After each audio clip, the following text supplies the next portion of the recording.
Here we will take a look at the outcomes-based funding formula that the state uses to appropriate money for higher education institutions. The formula generated almost $1.1 billion for colleges and universities for the 2020 to 2021 school year. The formula applies to public higher education institutions in Tennessee. All public universities and community colleges in Tennessee are now funded using this outcomes-based funding formula. Although Tennessee's Colleges of Applied Technology, or TCATs, are accounted for in the formula, they are primarily funded through a cost and enrollment-based formula. TCATs are not addressed in this analysis. The formula combines each institution's points on three measures for a point total. Those three measures are weighted outcomes of performance, fixed costs, and quality assurance funding. Then, using point totals, the Tennessee Higher Education Commission, or THEC, determines the proportion of state funding that will be appropriated to each institution. THEC begins the formula process by collecting raw data from each public college and university in Tennessee for all outcomes or priorities identified in the formula. Outcomes make up most of the points in the formula. In other words, outcomes largely determine an institution's state appropriation. Outcomes primarily consist of progression metrics, credential completions, and non-degree outcomes. The raw data is converted. It first accounts for focus populations, then the data is scaled and weighted. Weights are largely determined by institutions in accordance with their institutional missions. An institution's points affect its appropriation. Points consist of weighted outcomes, which we looked at on the previous slide, fixed costs, and quality assurance funding. The other two components make up the minority of points in the formula.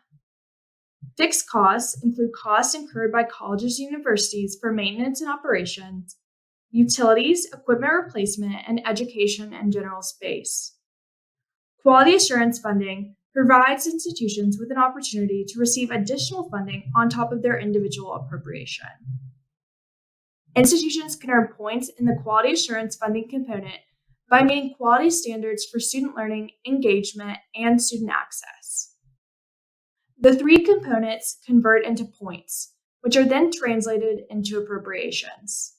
An institution's appropriation may increase or decrease depending on its performance compared to the previous year, as well as its performance compared to other colleges and universities.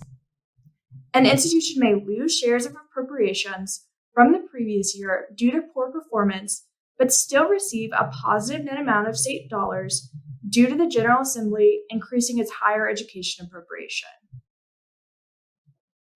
Now, let's check out a dashboard report in Power BI, a data visualization program by Microsoft, which will help us understand the outcomes-based funding formula better. This is a dashboard report about the outcomes-based funding formula that the state uses to appropriate money for higher education institutions. All public universities and community colleges in Tennessee are now funded using this outcomes-based funding formula. In this video, we'll just focus on community college outcomes under the formula and how that affects their recurring state appropriations. Weighted outcomes have a greater influence on the eventual appropriation an institution receives than do quality assurance funding and fixed costs. While quality assurance funding and fixed costs are components of the formula, they make up a minor portion, 22% of the total points, and consequently have less influence on the eventual appropriation an institution receives. There's a separate report for four-year institutions as well that you can explore on your own. It operates just like this dashboard report. Both reports have two separate pages, one focusing on outcomes and one on appropriations. So let's check out this first page, the outcomes page. The funding formula relies on raw data collected by the Tennessee Higher Education Commission, or THEC, from each college and university in Tennessee for all outcomes identified in the formula. Raw outcome data represents a count for each outcome before THEC scales and weights the data to determine changes to an institution's share of state appropriations. The raw outcome data flows through the formula as this graphic shows. Now, we have provided combined outcome data in this middle table here. The data listed here represent the outcome data for 3 years combined. The outcome data also accounts for focus populations. That is, groups of students who are considered at risk and in need of additional resources to succeed in college. Focus populations include adult students, low-income students, and, at community colleges, academically underprepared students. Outcomes for students in these populations receive more weight under the formula, and outcome data influences an institution's recommended appropriation. In this table, you can move the slider down to see more institutions. You can also move the slider across to see more outcomes. Right now, the data is ordered alphabetically A to Z by institution. If you want, you can click on the institution column twice to order them alphabetically reversed from Z to A. You can also change the order of each outcome. Click on any outcome column to order by the highest value in that column. Double-click to order the lowest values first. So let's check out these colored icons. The colored icons represent an institution's outcome performance as a proportion of the total outcome amounts for all institutions. In other words, the columns show how the institution is doing relative to the other institutions in that outcome category. So we are comparing down columns. If the institution's data is at a relatively low level compared to other institutions, that is, between the minimum and the 1/3 percentile of the outcome, the icon will be a red diamond. If it is at a relatively mid-level, that is, between the 1/3 and the 2/3 percentiles, the icon will be a yellow triangle. And finally, if the data is at a relatively high level, that is, between the 2/3 percentile and the maximum value, the icon will be a green circle. In the funding formula, these outcomes go through more conversions as shown in the graphic. The outcomes are scaled using mathematically derived scales. The scales are set by THEC and are the same for each institution. After scaling, the outcomes are then converted using weights largely set by the institutions. Mission weights allow the leadership of each institution, in conjunction with THEC, to identify certain outcomes as more or less important to the institution's mission. Performance on outcomes with higher mission weights will have a greater impact on the amount of funding received under the formula, all else being equal. We have included a table highlighting the institution's chosen weights. Scroll down to see more institutions, and scroll across to see more outcomes. Community colleges generally have flexibility in setting weights for most outcomes, and the weights assigned to specific outcomes vary across the state's community colleges as a result. Now, visually, if an outcome has been assigned a higher weight by the institution, it is colored in a darker shade. If a community college chooses a lower weight for a certain outcome, it is colored in lighter shading. Note that there is no shading on this last set of outcomes. These outcomes are all weighted the same for each institution.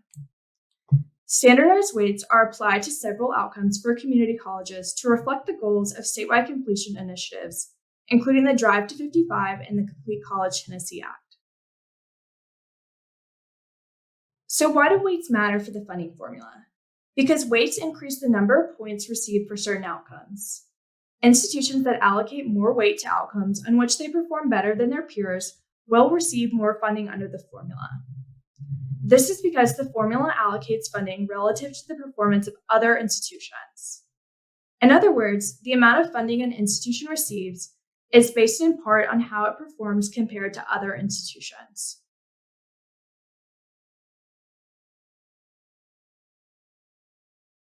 This pie chart on the far right shows the community college's weighted outcomes. The data from this top chart has been scaled and weighted using the proportions from the table on the left. You can select a university on the shaded chart to see its specific makeup of weighted outcomes for that institution.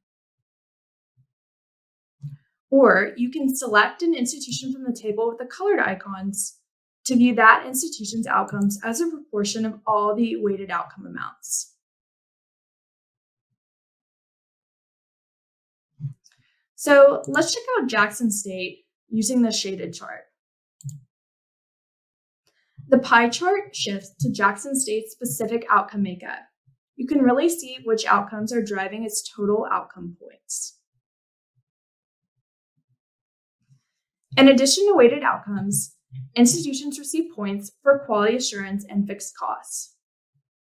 All of these components combine to form an institution's total points. The total points an institution receives determine the total appropriation that institution receives. Next, we will move to the Appropriations page. This is the Appropriations page of a dashboard report on the outcomes-based funding formula for community colleges. The report has two separate pages, one on outcomes and one on appropriations. All public universities and community colleges in Tennessee are now funded using an outcomes-based funding formula. Looking at the report, we can learn about individual institutions using slicers. A slicer filters data. There are two charts in this report that filter data.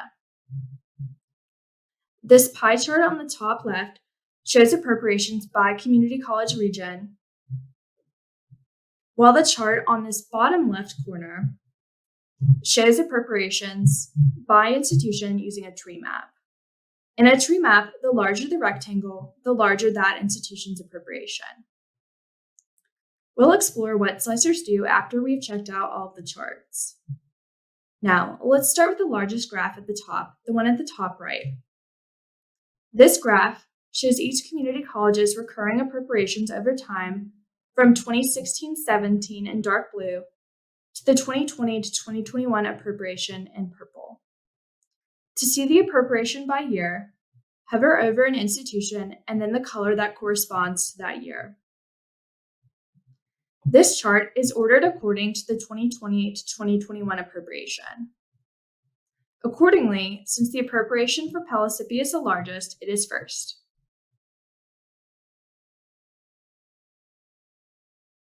The box on this bottom right corner shows the growth in an institution's appropriation using 2016-17 as a base year and comparing it to the institution's 2020 to 2021 appropriation. When no institution is selected using a slicer, the box reflects the average of all community colleges' appropriation growth. Now moving on to this middle left visual, this gauge represents community college appropriations as a function of the total appropriation for all community colleges and universities under the funding formula. Community colleges receive roughly $296 million state dollars, or less than 1/3 of the total state allocation of $1.1 billion. The gauge will change depending on which institutions you select with either slicer. Now that we know a little more about each of the components, let's see what happens when we click on an institution using a slicer. Remember, slicers filter data. Let's select Southwest Tennessee Community College. Now, all of the visuals on the page focus on Southwest. You can scroll over each visual to see the data details.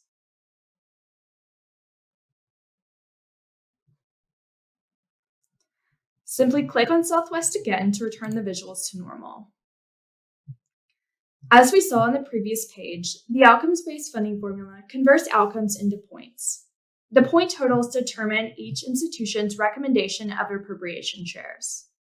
An institution's point total consists of its total weighted outcomes, fixed costs, and quality assurance. Each institution's point total for the current year is compared to its institution share from the previous year. The percent change, whether an increase or decrease, is multiplied by the institution's appropriation share from the previous year. An institution may gain or lose shares of state appropriations based on good or poor performance relative to the previous year, as well as the performance of all other colleges and universities. The amount of new money provided by the General Assembly ultimately influences how much an institution receives. That is, an institution with a declining share of the total state appropriation might still receive a positive net amount of state dollars because of an increase in overall funding for higher education by the General Assembly. In this bottom far right corner, we have a bubble plot that shows an institution's total points under the funding formula. We looked at outcomes and weights earlier. Again, outcomes are scaled and weighted and then converted into points. In addition, institutions receive points for quality assurance and fixed costs. These components combine to form an institution's total points. The total points an institution receives determine the total appropriation it receives. The horizontal, or x-axis, shows an institution's point change in percent from the previous school year, 2019-20. The vertical, or y-axis, shows the percent change in the 2020 to 2021 appropriation from the previous year, 2019 to 2020's appropriation. And the bigger the circle here, the bigger the appropriation. Now, there is generally a positive relationship between these two variables. In other words, when points go up, appropriation shares go up. There is a caveat here, though. An institution's appropriation is dependent on how much money the General Assembly appropriates. In other words, an institution's points may rise only slightly, but if the General Assembly added more money than in the previous year, the appropriation will increase by a higher percentage. Due to the impact of the COVID-19 virus on the state budget, for example, decreased sales tax revenue, the General Assembly's recurring state appropriation increased by about 1%, the smallest increase approved during this 5-year cycle. And when you roll over these institutions' bubbles, more information appears. You can see the percent increase in appropriations, the y-axis value. You can also see the x-axis value, point change from the previous year.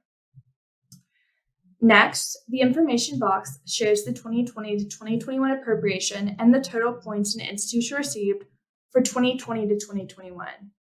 Finally, the box displays population percent change using census data from 2010 to 2018 in the county where the institution is located.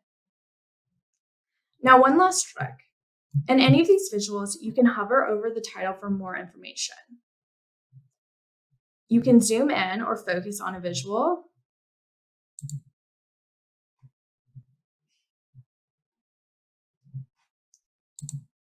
You can even see the data behind it.